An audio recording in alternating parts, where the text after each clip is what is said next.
जय श्री कृष्ण। सभी का स्वागत है और हम आगे बढ़ते हैं। और जैसा कि आप जानते हो, आज का हमारा 160वां दिन है फेम क्लब का। अमेजिंग। दिन ब दिन ये दिन बड़े होते जा रहे हैं, हम आगे बढ़ते जा रहे हैं। और आज हम और एक चीज में आगे बढ़ेंगे, वो है दासबोध के अंडरस्टैंडिंग में। तो फिलहाल हम पहले दशक में हैं, जहां हम स्तवन या फिर स्तुति सुन रहे हैं। तो कल हमने देखा कि ये ग्रंथ क्या है, ग्रंथराज दासबोध, उसका इंट्रोडक्शन, उसके कंटेंट, किसने सुनना चाहिए, सुनने के क्या फायदे होंगे, उसके बारे में कल हमने कुछ बातें कही, सुनी और समझी। आज हम 3 समास सुनेंगे। 3 इसलिए कि पहले 2 जो है उस पे ज्यादा बात करने की ना तो मेरी पात्रता है और मुझे ऐसा लगता है आवश्यकता भी ज्यादा नहीं है, तो मैं कम बात करूंगा। और तीसरा वाला जो है, आज का थर्ड पार्ट, उस पे थोड़ी ज्यादा बात अगर हो सके तो करता हूँ। खुद को करता नहीं मानते हैं और आगे बढ़ने का प्रयास करते हैं। जय श्री कृष्णा। तो यहाँ पे दशक 1 समास 2 गणेश स्तवन, यानी भगवान गणेश की स्तुति यहाँ की गई है। और जितना मैं समझता हूँ, हमारी संस्कृति में भगवान गणेश की स्तुति हर कोई करता है और वो जानते भी हैं कि क्यों स्तुति कर रहे हैं। तो इस पे मैं बहुत ज्यादा बात नहीं करने वाला।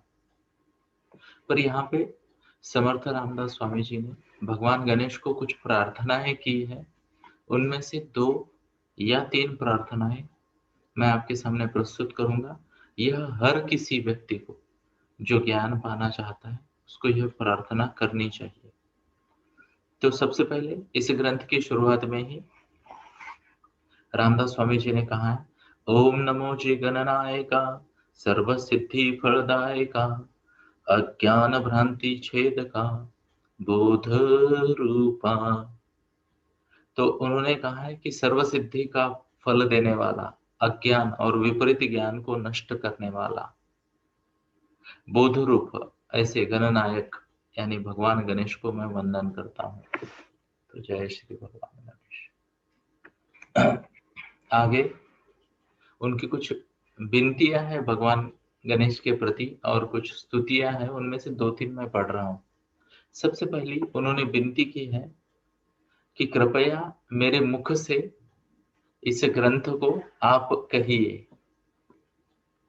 जय श्री कृष्णा।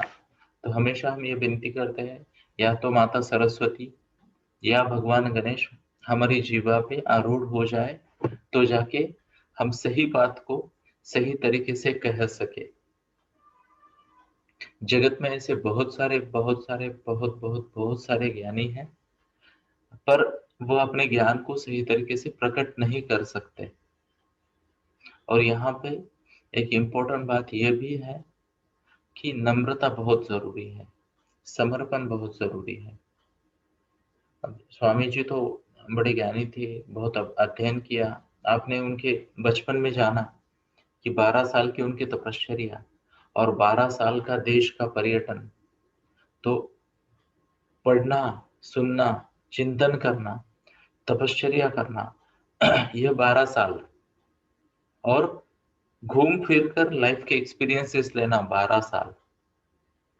तो इतने ज्यादा एक्सपीरियंस के बाद भी वो नम्रता पूर्वक भगवान गणेश जी को कहते हैं कि आप मेरी जिह्वा पे आरूढ़ हो जाइए और मेरे मुख से ये ग्रंथ कहिए। आगे देखते हैं, वो ये भी बात बताते हैं, यहाँ पे ये हर किसी को नोट करना है। जब भगवान गणेश यानी विद्या की देवता प्रसन्न हो जाती है, तो होता क्या है। उन्होंने ऐसा कहा है कि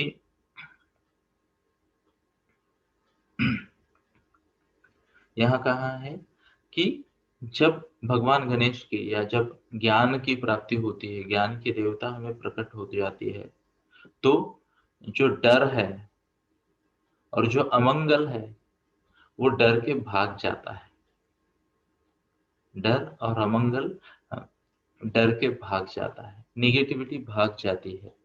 और इसीलिए हमें ज्ञान की उपासना, ज्ञान की आराधना करनी चाहिए। जय श्री कृष्ण। तो ये समझे कि कोई भी डर है कोई भी मन में शंका है तो उसे भगाने के लिए हमें ज्ञान या ज्ञान के देवता की पूजा करनी चाहिए, उनके प्रति समर्पण करना चाहिए। इसी बात को समझते हैं। इसी बात को दूसरे तरीके से जीवन में अगर कॉन्फिडेंट बनना है, विजयी बनना है, कॉन्फिडेंटली आगे बढ़ना है, ग्रो करना है, मन स्वास्थ्य मन शांति के साथ प्रगति अगर करनी है, तो यह बात का ध्यान हमें रखना पड़ेगा कि हमें ज्ञान चाहिए। ये बात मैं पहले भी कर चुका हूं कि केवल बुद्धि या ज्ञान यही इंसानों को बाकी सब पशु प्रजातियों से, पक्षी प्रजातियों से, सभी जीव और निर्जीवों से अलग बनाता है। अगर मैं गलत ना हूं तो शायद श्रेष्ठ बनाता है। अब इंसान श्रेष्ठ है क्या, तो मुझे शंका है। पूरी पृथ्वी का नाश करने पे तुला हुआ जीव श्रेष्ठ हो कैसे सकता है? जय श्री कृष्णा।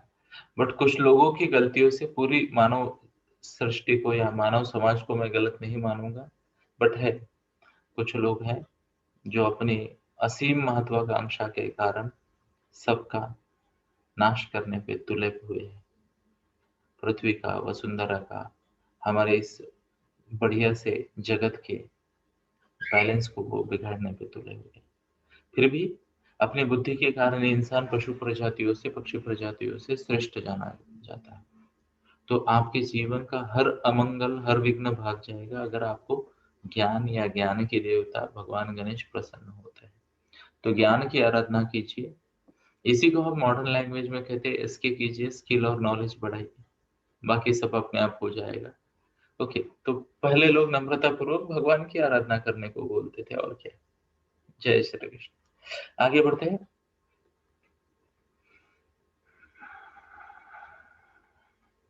यहाँ पे और एक बढ़िया बताया है। तो दशक 1 का समास 2 में 7वां श्लोक में पढ़ूंगा।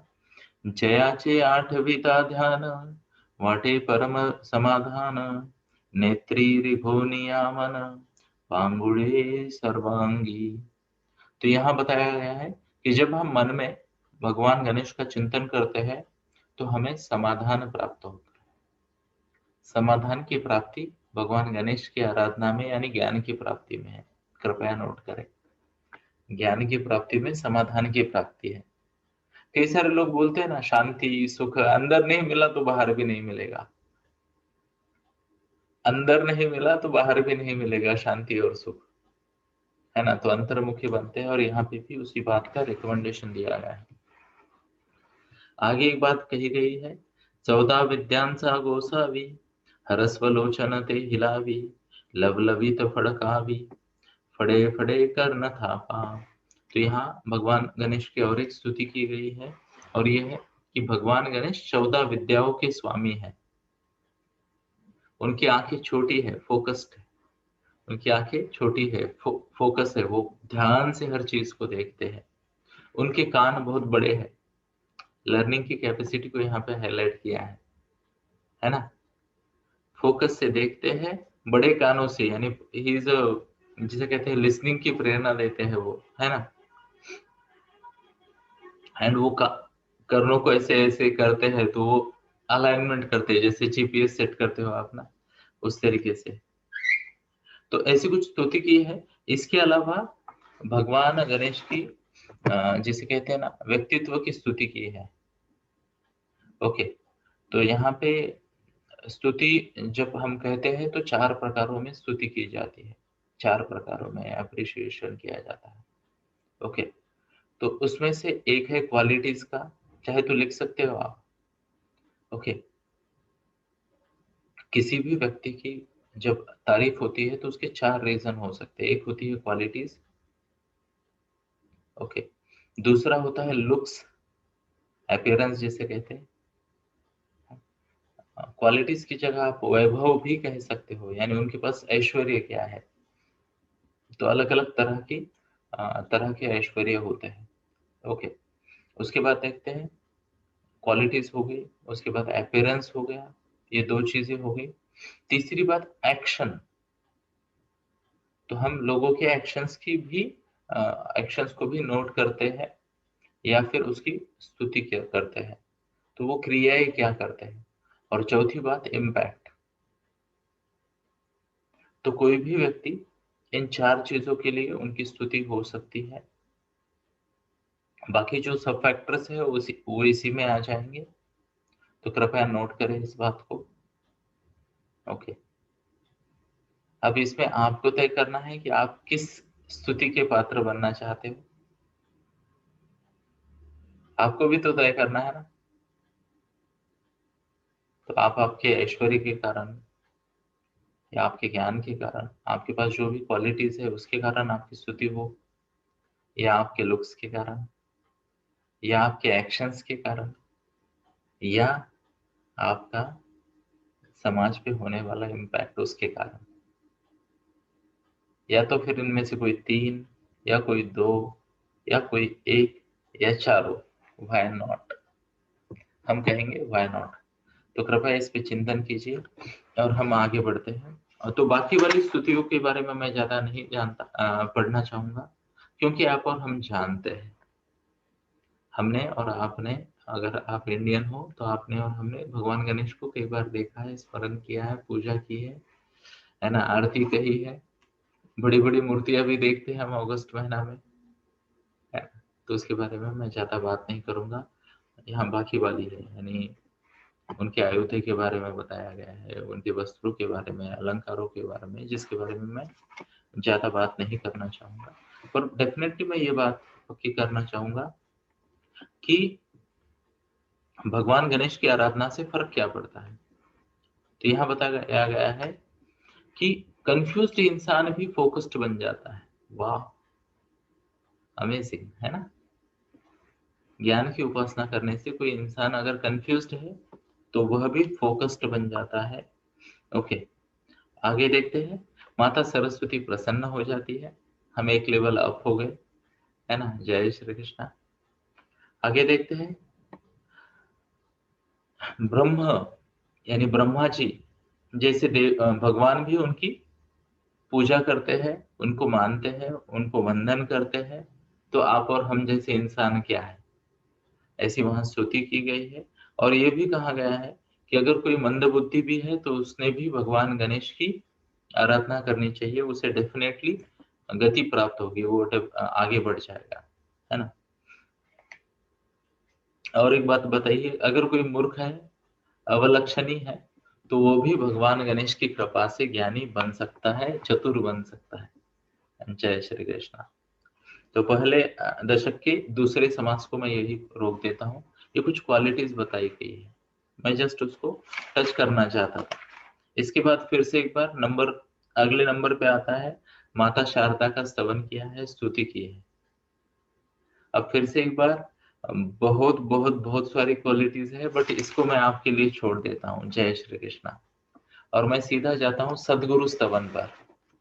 तो दशक 1 और समास 4 की मैं बात करूंगा।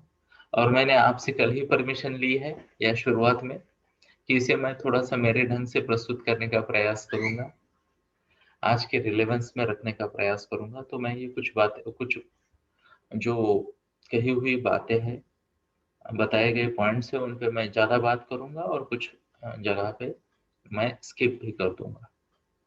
अब अगर मैं कोई पॉइंट या कोई श्लोक या कोई समास स्किप करता हूँ, इसका मतलब यह नहीं कि वो इम्पोर्टेंट नहीं है, बट मैं यहाँ पे ज्यादा रिलेवेंट जो है वो लेने की कोशिश कर रहा हूँ। जय श्री कृष्ण। तो आगे बढ़ते हैं। दशक 1 समास 4 सदगुरु स्तवन।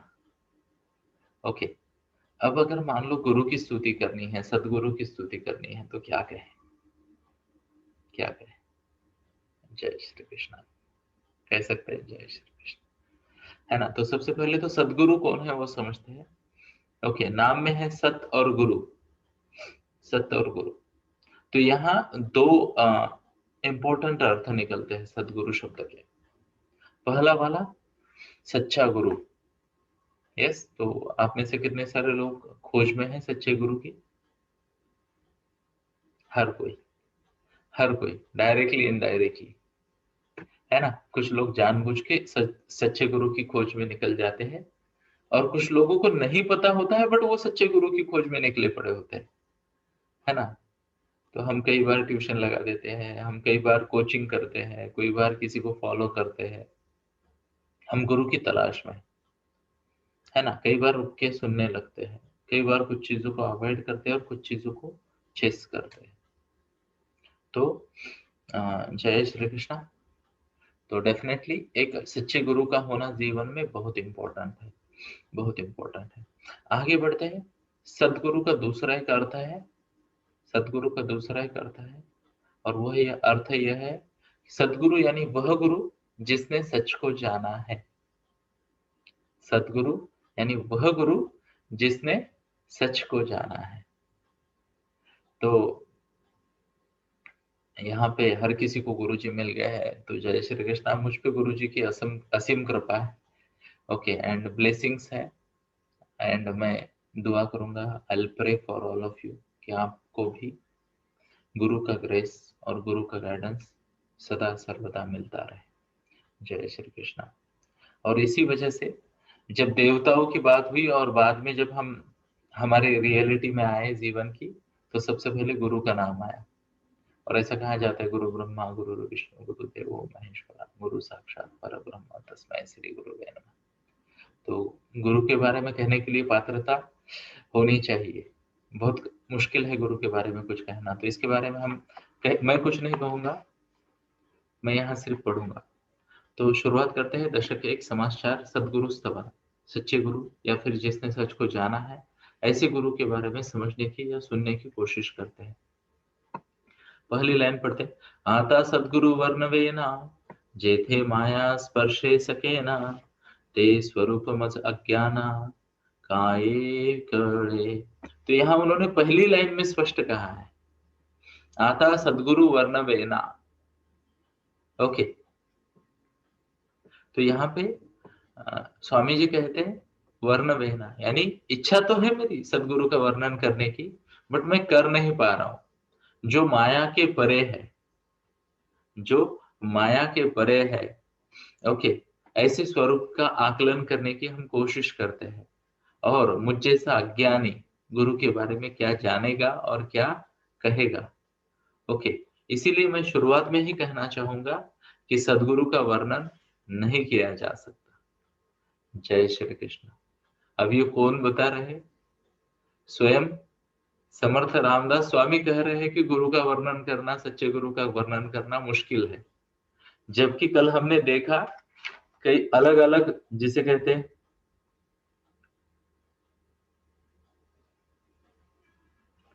अलग अलग 16 प्रकार के बड़े बड़े वेद उपनिषद और गीताएं पढ़कर खुद के लाइफ का एक्सपीरियंस डालकर उन्होंने खुद कई लोगों को गाइड किया है। ये दासबोध हमारे सामने लाया है और वो कहते हैं कि सदगुरु का वर्णन मैं तो नहीं कर पाऊंगा। जय श्री कृष्णा। अब यहाँ पे दोस्तों बाकी कुछ समझे ना समझे, इतनी बात समझनी चाहिए, इतनी बात समझनी चाहिए कि इंसान को नम्र रहना चाहिए, इंसान को नम्र रहना चाहिए। अमेजिंग है ना, अमेजिंग है। हमने 4 दिन लगा दिए, ऑलमोस्ट 4 घंटे लगा दिए समर्थ रामदास स्वामी जी को समझने में, उनका बचपन, उनके कंट्रीब्यूशन समझने में। और वो एक ही लाइन में कहते हैं कि गुरु को ठीक से एक्सप्लेन करने की मेरी पात्रता नहीं है और मुश्किल भी है। आगे बढ़ते हैं। न कळे नेति नेति ऐसे बोलत से श्रुति तेथे मज मूर्खाची मती पवाडेल कोठे। तो यहाँ कहा गया है, अब ये बहुत इंपॉर्टेंट है दोस्तों, ये शब्दों को समझे। श्रुति ही आत्मविद्येची जननी असून ती सुद्धा नेती नेती मला कळत नाही। क्षमा चाहता हूं, मैं मराठी में शिफ्ट हो गया क्योंकि ये बुक मराठी है, ओके। तो यहाँ बताया गया है श्रुति यानी श्रवण, श्रवण जो है वह आत्मविद्या की जननी है, ओके। अब इस बात को थोड़ा समझते हैं। जय श्री कृष्ण। इंसान है ना, इंसान जब कोई बातों को सुनता है, कोई बातों को सुनता है, फिर उस पे चिंतन करता है।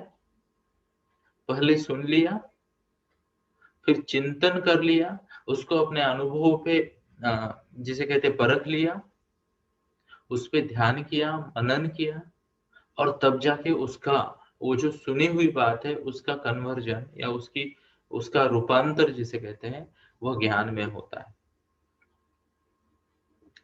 तब जाके। तो यहाँ कहा जाता है कि श्रुति जो है वो आत्मविद्या की जननी है। अब श्रुति को इतना महत्व क्यों दिया गया है, जरा समझने का या समझने का प्रयास करते हैं। श्रुति यानी श्रवण, ज्ञानी व्यक्ति को या सच्चे गुरु को क्यों सुनना चाहिए, क्यों सुनना चाहिए, उसके बारे में बताया गया है। तो इसका एक समझते हैं दोस्तों। एक जीवन ना बहुत बहुत बहुत बहुत बहुत बहुत बहुत कम है ज्ञान की प्राप्ति के लिए, अगर इंसान खुद वो ज्ञान को प्राप्त करने जाए। एक जीवन बहुत कम है या ना। अब यहाँ पे एक बात ये भी समझते हैं, और ये शायद मैंने पहले भी कहा था भगवत गीता के संदर्भ में और कई बार, कि सारा ज्ञान अंदर पहले से है। सारा ज्ञान अंदर पहले से है, बट उसे प्रकट करने के लिए भी आपको एक विधि का अवलंब करना पड़ेगा, और वो विधि आपको आप तक पहुंचाएंगे गुरुजी, आपके गुरु। ओके, तो गाइडेंस जाना किधर है। एग्जाम्पल, मैं छोटा सा एग्जाम्पल दूंगा।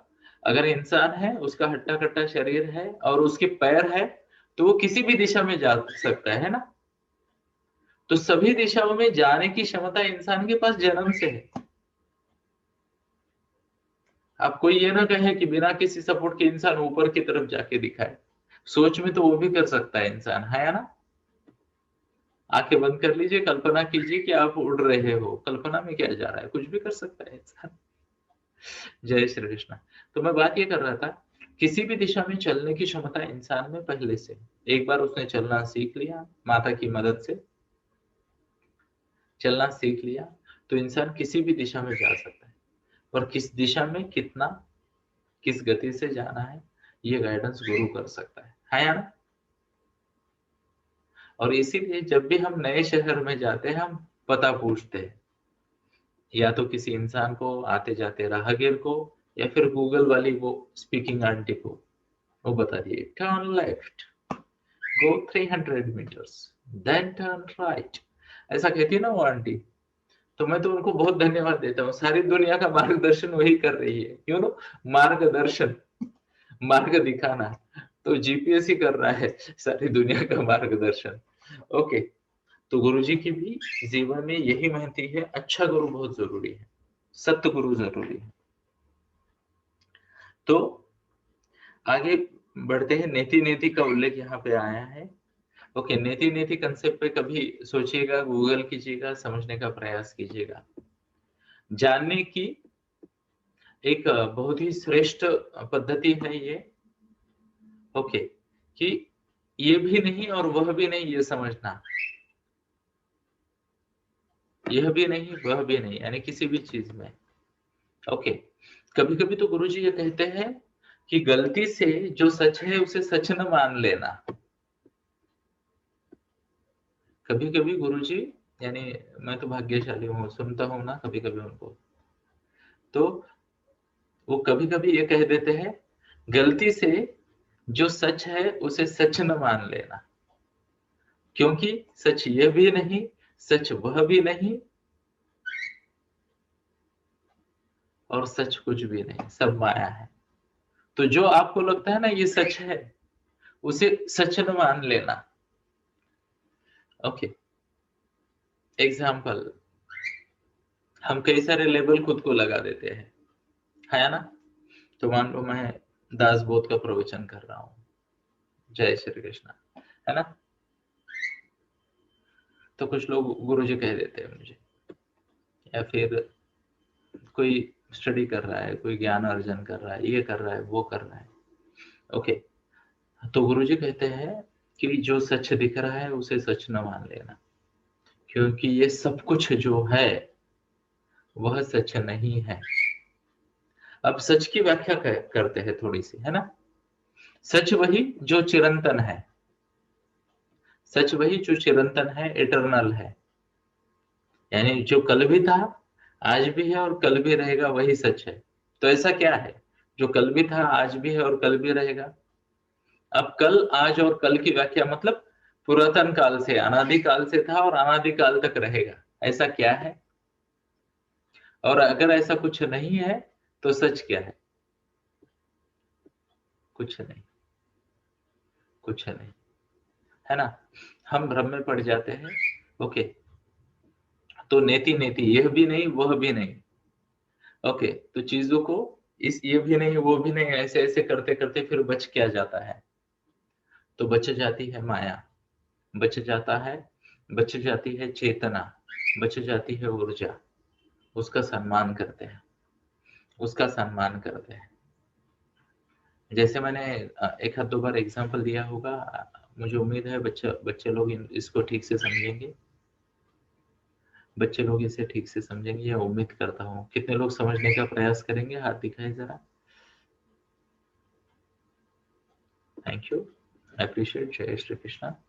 तो जब किसी व्यक्ति की मृत्यु हो जाती है ना, जब किसी व्यक्ति की मृत्यु हो जाती है तो लोग रोते हैं और लोग ये कहते हैं कि ये मुझे छोड़ के चला गया, ये हमें छोड़ के चला गया। तो एक बार ऐसे ही स्वामी जी एक, क्या कहते, गली से गुजर रहे थे और उन्होंने देखा कि एक घर के आंगन में लोग रो रहे हैं, लोग रो रहे हैं। तो वो वहां गए और उन्होंने कहा कि अ, क्या हुआ जरा बताइए। तो उन्होंने कहा ये यहाँ देखिए ना। तो एक बच्चा था, मिड एज का, मान लो 30-35 साल का बच्चा, बच्चा ही कहेंगे। वो एक बॉडी की तरफ, एक शरीर की तरफ हाथ दिखाता है और वो यह कहता है कि ये देखिए, ये मेरे पिताजी है और ये अब नहीं रहे। क्या कहा? ये अब नहीं रहे, इनका ये परलोक सिधार गए, स्वर्गवास हो गया। अब प्लीज नोट करें, स्वामी जी उसे पूछते हैं, तुम जिसकी तरफ हाथ दिखा के बता रहे हो ये मेरे पिताजी है, ये कौन है फिर? तो वो कहता है ये मेरे पिताजी है। तो जो नहीं रहे वो कौन है? तो वो कंफ्यूज हो जाता है, जैसे आप हो रहे हो, है ना? कितने लोग कंफ्यूज हो रहे हैं, जरा हाथ दिखाए। तो स्वामी जी ने उसको, उस बच्चे को पूछा, 35 साल के बच्चे को, जिसने जीवन को काफी हद तक देखा था। 35 इज अ गुड एज ना, लाइफ का एक्सपीरियंस भी आ जाता है, बट आप इतने भी सीनियर नहीं हो कि आपको बहुत सारा दिव्य ज्ञान पता चले। तो स्वामी जी उससे पूछते हैं, ओके, ये जो सामने दिख रहा है ये कौन है? तो वो कहता है ये मेरे डैडी है, ये मेरे पिताजी है। बोलते ठीक है, और जय जो गया वो कौन है? आपने अभी कहा कि मेरे पिताजी तो नहीं रहे हैं, तो ये सामने कौन है? बोले ये मेरे पिताजी है। तो जो गया वो कौन है? बोले मेरे पिताजी नहीं रहे। तो बोले अगर वो नहीं रहे तो ये कौन है? तो कहता है ये मेरे पिताजी है।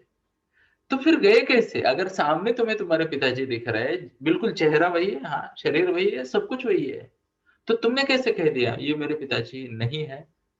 तो वो कहा मैंने तो अभी अभी आपको कहा ये मेरे पिताजी है। तो वो कहते हैं अगर ये तुम्हारे पिताजी है तो रो क्यों रहे हो? तो रो क्यों रहे हो? बोले पिताजी रहे नहीं। फिर स्वामी जी उन्हें कहते हैं शरीर यही है, हाथ यही, पैर यही, आंखें यही, सर यही, बाल यही, कपड़े यही, सब कुछ यही है। जो गया वो चेतना है, जो गया या जो गई वह चेतना है, ऊर्जा है, वह ऊर्जा है ना? Show off hands. ओके, तो हम शरीर को इंसान नहीं मानते हैं, हमारे अंदर जो ऊर्जा है उसे मैं मानते हैं। अब मैं आपको एक रिक्वेस्ट करना चाहूंगा, सबको कृपया नोट करें। हमारे पास लिमिटेड, किसी ने लिख दिया आत्मा है, और मैं स्वीकार करता हूँ इस शब्द को भी, स्वीकार करता हूँ। जय श्री कृष्णा। तो चाहे जो शब्द यूज करें, मैं इसे चेतना का शब्द यूज करता हूँ, चेतना यानी ऊर्जा। तो हमारे पास लिमिटेड ऊर्जा है। अच्छा, ये ऊर्जा लिमिटेड समय के लिए है, प्लीज नोट करें। Limited energy available for limited time.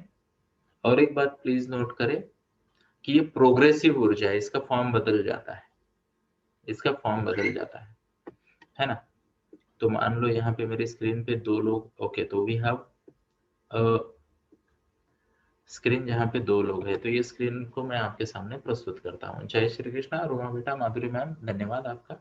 और आप अभी ये ऊर्जा का ट्रांजिशन यहाँ देख सकते हैं। तो अगर मान लो आपने रूमा को ठीक से देखा और हो सकता है 20-22 साल पीछे जाए तो माधुरी मैम के ऐसे ही फोटो आपको नजर आ जाएंगे, है ना। और उस वक्त उनके माता पिता उनको कहते होंगे बेटा ध्यान से पढ़ना, ठीक से पढ़ना, अच्छे से स्टडी करना, है ना। अब थोड़ा सा आगे बढ़ जाते हैं और कल्पना करते हैं कि मान लो आज से 20 साल बाद क्या होगा। कल्पना करते हैं तो 20 साल बाद पिक्चर कुछ ऐसा हो जाएगा। जय श्री कृष्ण दिनेश भाई। ओके, अब ये आ गए, ये एक अलग लेवल पे आ गए, है ना। यस, तो ये ट्रांजिशन है, ये ट्रांजिशन है।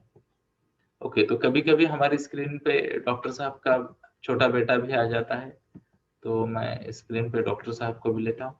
जय श्री कृष्ण डॉक्टर साहब। ओके, तो कभी इनके छोटे बच्चे भी छोटा बच्चा भी आ जाता है, कृष्णा, जो बिल्कुल ही छोटा है, एकदम छोटा, है ना, जिसे कहते हैं बिल्कुल बिल्कुल एकदम अजान बालक है, छोटा सा बालक है वो भी स्टेज है। अब ध्यान से सुनना, ये चॉइस हमारे पास नहीं है दोस्तों, प्लीज नोट करें।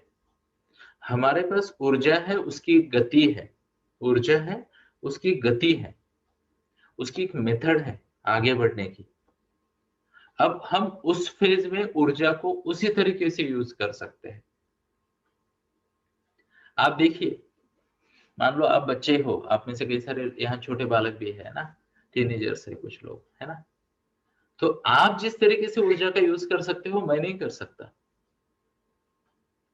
कल्पना करें कि समर्थ रामदास स्वामी ने भी आप ही के एज में ये सब कारनामे किए, ज्ञान अर्जित किया।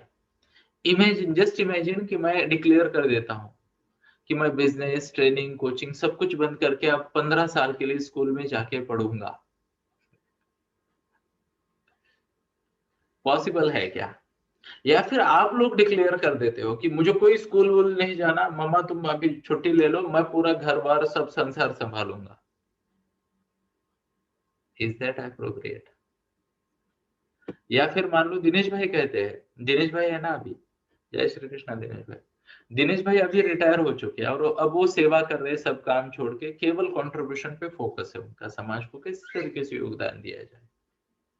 नाउ जस्ट इमेजिन कि यहाँ पे मुझे देखने दो, स्क्रीन पे सबसे छोटा फोन नजर आता है मुझे। ओके, तो रचित बेटा कौन से स्टैंडर्ड में हो तुम? उंगलियां उंगलियां है, देखो टाइप कहाँ करना है ये फटाक से। ओके, तो रचित काफी बड़ा है, तो वी हैव स्वराली, आप योर स्टैंडर्ड, ये भी 8 वाली है। तो 8 से नीचे कौन है? रूमा। हाँ, रूमा छोटी है यहाँ पे। और कोई है क्या छोटा? शिवम आप? तो शिवम और रूमा है यहाँ पे, चलो मैं दोनों को स्क्रीन पे ले लेता हूँ। तो Shivam is in 7th and Ruma को अभी हमने देखा। Blessings, lots of blessing to Shivam and Ruma, lots of blessing to Ruma as well. अभी आप छोटे हो और आपने अगर मान लो, जस्ट इमेजिन करो, आपने घोषित कर दिया, कल्पना करें आपने घोषित कर दिया कि मुझे अभी कुछ नहीं करना, आई एम रिटायर्ड और मैं केवल समाज को कंट्रीब्यूशन करूंगा। 7वीं का बच्चा डिक्लेयर कर देता है, बोले मेरे को कुछ नहीं करना, I will contribute to the society, मैं मेरा ज्ञान दूंगा, मैं मेरा एक्सपीरियंस दूंगा, लाइफ के शेयरिंग। जैसे दिनेश भाई आए थे ना और उन्होंने अपनी लाइफ के एक सक्सेसफुल जर्नी के बारे में बताया, वैसे आप बता रहे हो, मान लो जस्ट इमेजिन 12-13 साल के बच्चे आके दुनिया को बता रहे, क्या लोग सुनेंगे? नहीं। जय श्री कृष्ण। तो यहाँ पे थोड़ा पॉज लेते हैं, समझने का प्रयास करते हैं कि हमारे पास जो चेतना है वो लिमिटेड समय के लिए लिमिटेड फॉर्म में आई है। कृपया कृपया कृपया सजग बने और आज की हमारी ड्यूटी जो है उस पर फोकस करें। आज की हमारी ड्यूटी जो है उस पर फोकस करें। मैं एग्जांपल देना चाहूंगा, मान लो आप में से कुछ लोग विद्यार्थी है ना।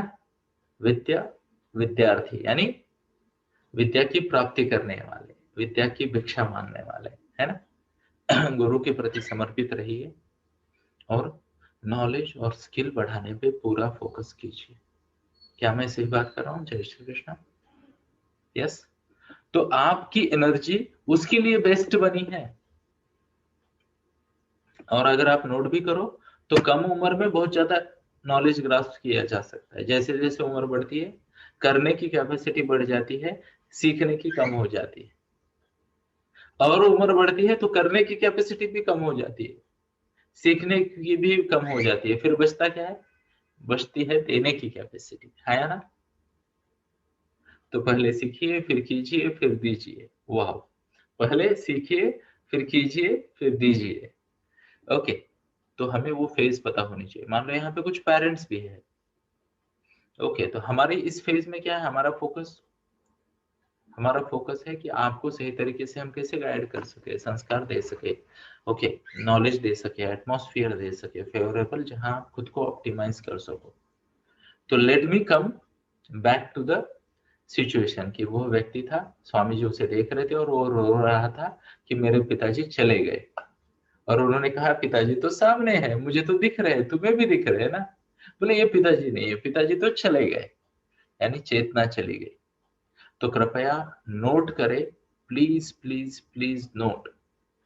आप कल यानी 6 फरवरी 2021 की चेतना आज यूज नहीं कर सकते। जय श्री कृष्ण। कल का दिन जो था ना, सैटरडे, कल आपके पास एक एनर्जी का स्टोर था, वो चला गया। अभी आज नहीं यूटिलाइज कर सकते उसे। कर सकता है कोई वापस जाके? या आप में से कोई अभी जा सकता है बैक टू 5 AM आज का? ओके, हाँ, खुद को धोखा दे सकते हैं, घड़ी को वापस घुमा लो। बोले मेरी छोटी बेटी थोड़ी ऐसी बदमाशियां करती है। घड़ी को वापस घुमाती है, बोले पापा देखो बज गए 5, अभी शुरू करते हैं 5 क्लब। तो खुद को धोखा दे सकते हैं, मजाक कर सकते हैं। छोटे बच्चे करते हैं ना मजाक, तो करने दीजिए उसे, एंजॉय करते हैं उसको, है ना। पर इंपॉर्टेंट बात यह है, समझने वाली बात यह है कि हम चेतना को या तो यूटिलाइज करते हैं या वेस्ट करते हैं। और सजगता बहुत जरूरी है, अवेयरनेस बहुत जरूरी है। हमारे अंदर ऊर्जा है, हर पल का श्रेष्ठ उपयोग करने का प्रयास कीजिएगा। जय श्री कृष्ण। और आपकी टाइम रिलेवेंट ड्यूटी को पहचाने, टाइम रिलेवेंट ड्यूटी को पहचाने कि इस वक्त आपके लिए क्या श्रेयस्कर है, अब आपने क्या करना चाहिए इस वक्त, आज के दिन में, है ना। यस। तो इस बात को समझते हैं, थोड़ा सा आगे बढ़ने का प्रयास करते हैं। और कुछ मिनटों तक मैं बात करूंगा, क्योंकि हमने तय किया है कि 6 से पहले अब हम सेशंस को रोकते जाएंगे।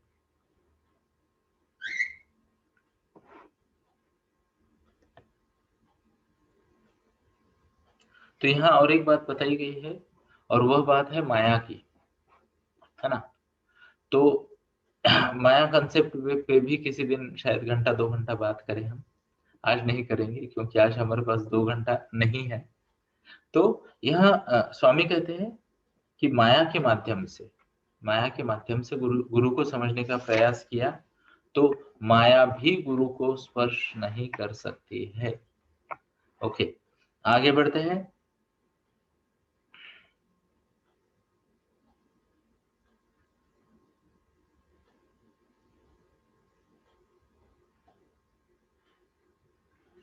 तो यहाँ उन्होंने एक बहुत अच्छी बात कही है, मन में जैसा भाव होता है उसके अनुसार मन में जैसा भाव होता है उसके अनुसार इष्ट देवता को स्मरण किया जाए, इष्ट देवता को स्मरण किया जाए।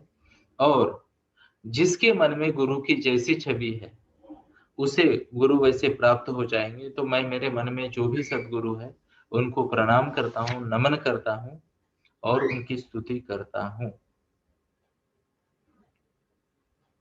ओके, तो यहाँ उन्होंने कहा, अब ध्यान से सुनिए, ये बहुत जरूरी है। जय जय जी सद्गुरु राजा, विश्वंभरा विश्व बीजा, परम पुरुषा मोक्ष ध्वजा, दीन बंधु। तो यहाँ पे उन्होंने ये बात बताई है कि हे सद्गुरु तुम्हारी जय हो, हे सद्गुरु तुम्हारी जय हो, क्योंकि आप ही ने पूरे ब्रह्मांड को, जिसे कहते हैं, पूरा ब्रह्मांड आप ही से युक्त है। ब्रह्मांड की हर चीज आप ही से युक्त है। आप ही परम पुरुष हो, आप ही दिव्य आत्मा हो, और आप ही मोक्ष मोक्ष देने वाले हो, और सभी दिनों के बंधु आप ही हो। जय श्री कृष्ण। तो यहाँ पे बताया गया है, गुरु को देखो, सिंपल सी बात समझते, गुरु यानी कौन? ऐसी व्यक्ति जो आपको सच्चा ज्ञान दे, है ना, ऐसी व्यक्ति जो आपको सच्चा ज्ञान दे। और यहाँ बताया गया है कि हे गुरु, आपने पूरे ब्रह्मांड, आपसे ही पूरा ब्रह्मांड व्याप्त है। अब इस बात को कैसे समझेंगे दोस्तों? इस बात को कैसे समझेंगे? तो कृपया नोट करें, ये पूरा ब्रह्मांड हमारे गुरु और भगवंत दोनों रूपों में हमें दिखना चाहिए। पूरा ब्रह्मांड हमें गुरु और भगवंत दोनों रूप में दिखना चाहिए। क्या आपने नोट किया, हमारे आसपास की हर एक वस्तु, हर एक व्यक्ति, हर चीज हमें कुछ न कुछ सिखा सकती है? शो ऑफ हैंड्स अगर आप रिलेट कर पा रहे हो उस बात को। तो ज्ञानी वही जो हर व्यक्ति में, हर वस्तु में, हर जीव में, हर निर्जीव में, हर सजीव में, चराचर में कुछ उससे कुछ सीखने का प्रयास करे, उसे गुरु बनाए, है ना। तो केवल एक इंसान को गुरु मानना मूढ़ता होगी, अज्ञान होगा, केवल एक इंसान को गुरु मानना। तो प्लीज प्लीज प्लीज, क्योंकि एक मूर्ख व्यक्ति भी आपको एक बड़ा लेसन देके जा सकता है कि क्या नहीं करना चाहिए जीवन में। और मैं आपको बता दूं, क्या करना चाहिए थोड़ा लेट सीखे तो भी चलेगा, क्या नहीं करना चाहिए पहले सीखना चाहिए। क्योंकि मैं आपको जो क्या करना चाहिए सिखा रहा हूं ना, तो मेरे जीवन की क्या नहीं करना चाहिए था वो वाली लिस्ट बहुत लंबी है, बट अब तो कर चुके, I can not go back and I can be 15 और 16 अगेन, आई कैन नॉट। तो मैं आपको ये बात शेयर कर रहा हूँ, आपको बताने की कोशिश कर रहा हूँ, we can not go back, है ना। तो क्या नहीं करना चाहिए, ओके, ये बात को समझना भी बेहद जरूरी है। आगे बढ़ते हैं। तो आगे वाला मैं आज नहीं पढ़ूंगा, जय श्री कृष्णा, कल से पढ़ते हैं नंबर 10 से। तो हो सकता है सदगुरु का स्तवन 2 या 3 दिन तक चले, और मैं यही करूंगा, जहां पे मुझे ठीक लगे शेयर करना, वहां मैं ज्यादा बात करूंगा। तो आज मैं आप सबको स्पेशली स्टूडेंट्स को एक असाइनमेंट देना चाहूंगा। क्या आप स्वीकार कर सकते हो? Show off hands. ओके, तो आपको क्या करना है, आजू बाजू में देखना है। ओके, चाहे फिजिकली जो लोगों को आपने देखा या फिर जिनके बारे में सुना, जिनको जाना, किसी भी प्रकार के व्यक्ति हो सकते हैं वो, आपको क्या करना है, आजू बाजू में ऐसे 2 या 3 टैलेंटेड लोगों को ऑब्जर्व करना है, जिनमें टैलेंट बहुत है, फिर भी वो असफल हुए या उतने सफल नहीं हुए,